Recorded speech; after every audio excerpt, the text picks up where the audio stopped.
This week, we're here for the launch of Peugeot's new 2008.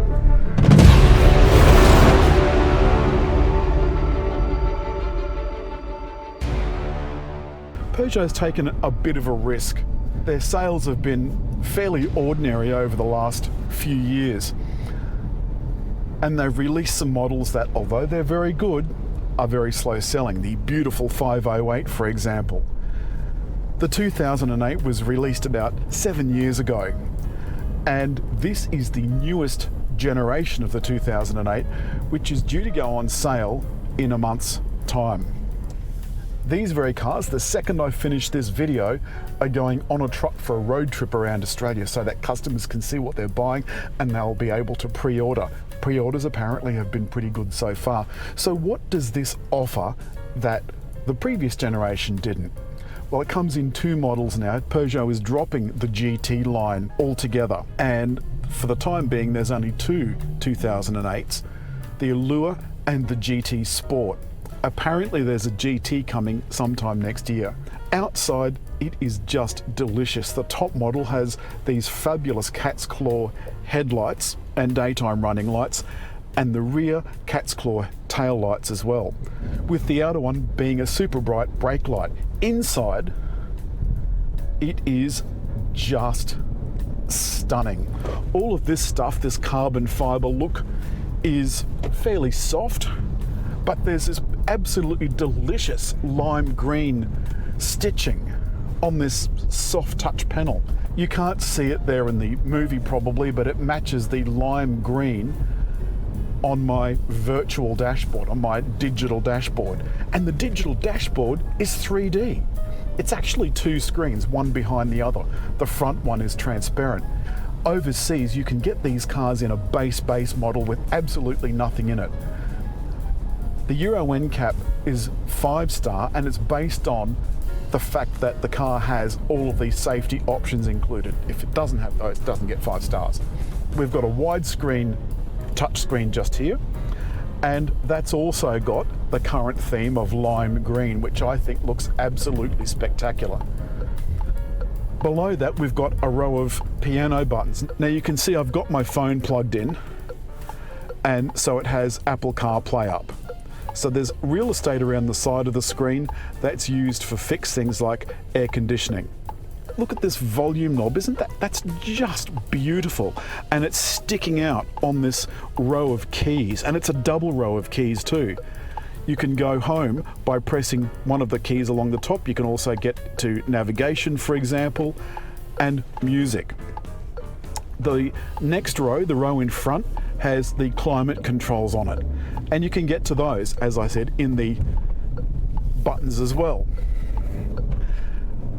Down below that, we've got this clever little tray for your wireless charging, and to the left of that is one of the USBs. This one is a USB-C. The other one is just a standard USB 3. There's lime green lighting around here under the dash, which I think looks just spectacular, and overhead there's a sunroof. This top model also comes with drive modes.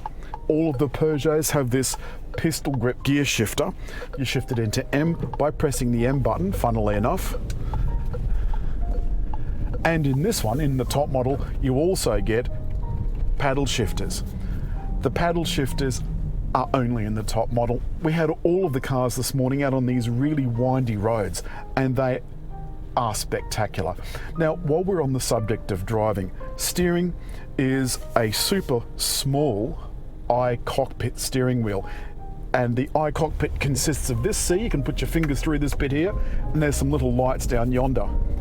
For some strange reason, Peugeot have divided the upper and the lower model with two different engine choices. Both of them are 3 cylinders.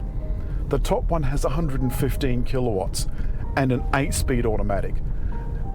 The bottom one has 96 kilowatts and a 6-speed automatic. One thing I particularly want to mention is the ride. The ride is absolutely stunning. Absolutely stunning. One thing that Peugeot's always done well is handling. And this car handles spectacularly. One of the things that Peugeot said to us this morning was they wanted to do unboring. I'm not sure that unboring is a word, but that's what they want to do. Now, I'm on a particularly nasty, rutted bit of road, and this is really smooth. Faster this morning, the faster we went, the better it got. Seats on this top model have power adjustment and a massage function, and of course there's seat heating. One of the things I particularly like is the fact that this Aisin automatic is so smooth. It is so smooth. And the engine is absolutely delicious. Now, it's strange that such a small 3-cylinder engine has so much power, but that's where Europe's heading. Smaller engines, more power. We're about to go into the new tunnel that's cost us such a lot of money. Now you can see we're at 80 kilometers an hour, and I'm no less comfortable than I was at 60 kilometers an hour. It is just extraordinary that such a petite little car rides so well. You can see now that there's this green glow everywhere.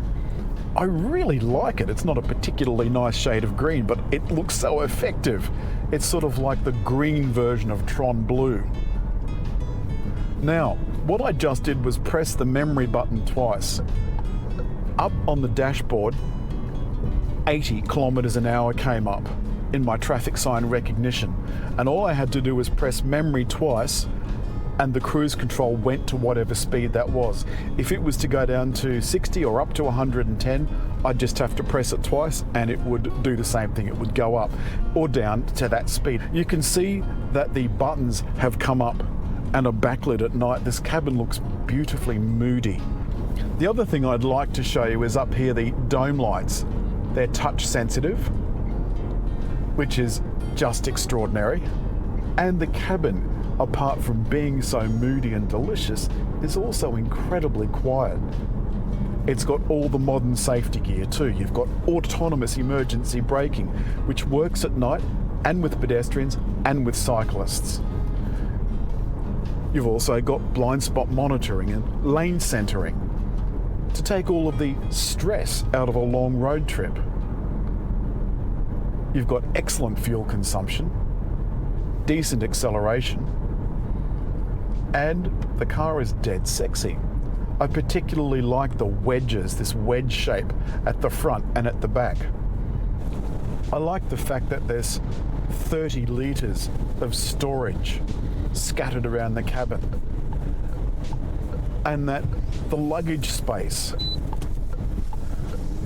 is class leading. The rear floor has 2 positions, so you can have the floor in one spot, store some secret stuff underneath, or put it down to its lowest spot to add extra storage. This offers something no other small SUVs offer, and that is, it's sexy as hell, it's beautiful to drive, easy to park. Remember, it's got automated parking. As always, if you've liked the film, don't forget to leave a comment, hit like, but most of all, just there, over there, to subscribe.